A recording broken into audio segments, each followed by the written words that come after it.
છે। ઉનાળામાં તાપમાન ખૂબ જ હાઈ રહે છે અને તેવામાં ચિલ્ડ સોફ્ટ ડ્રિંક બજારથી લઈને તમારા ઘરના ફ્રીજ સુધી જરૂરથી ઝડપી પહોંચી જતા હશે, પરંતુ તેને પીતા પહેલા જરા સાવધાન થઈ જશો, કારણ કે તમારો 10 મિનિટનો ચટકો એ તમારા શરીર માટે ખૂબ જ ઘાતક સાબિત થઈ શકે છે।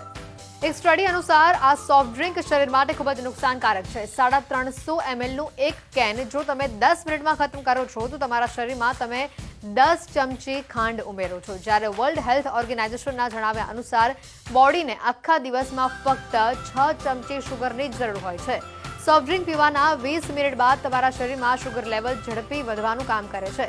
ઇન્સ્યુલિનનો ફ્લો વધી જાય છે, લીવર તેને કંટ્રોલ કરવાનો પ્રયત્ન તો કરે છે, પરંતુ એક્સ્ટ્રા શુગર ફેટમાં કન્વર્ટ થઈ જાય છે।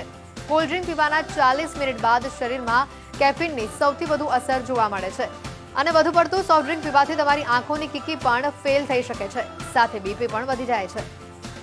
આ લોકોએ કોલ્ડ ડ્રિંક ક્યારે પણ ન પીવું જોઈએ। ડાયાબિટીસના દર્દીઓએ, એસિડિક અથવા અલ્સરના દર્દીઓએ, હાઈ બીપીના દર્દીઓએ, હૃદયના દર્દીઓએ, બાળકોએ।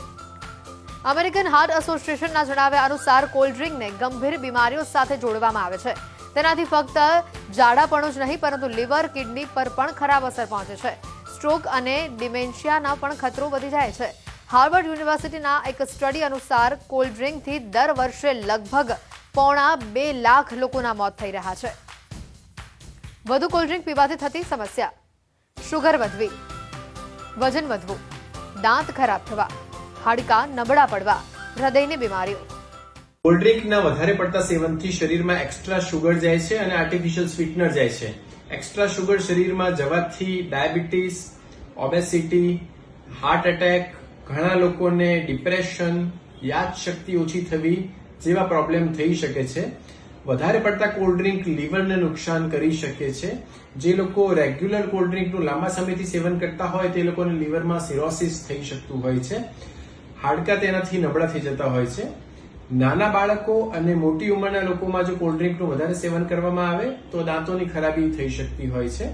એ ઉપરાંત તેનામાં વધારે શુગર હોવાને કારણે શરીરની માંસપેશીઓમાં ડિહાઇડ્રેશન અને ડિપ્રેશન અથવા તો સાયકોસિસ નામની બીમારીઓ પણ થઈ શકતી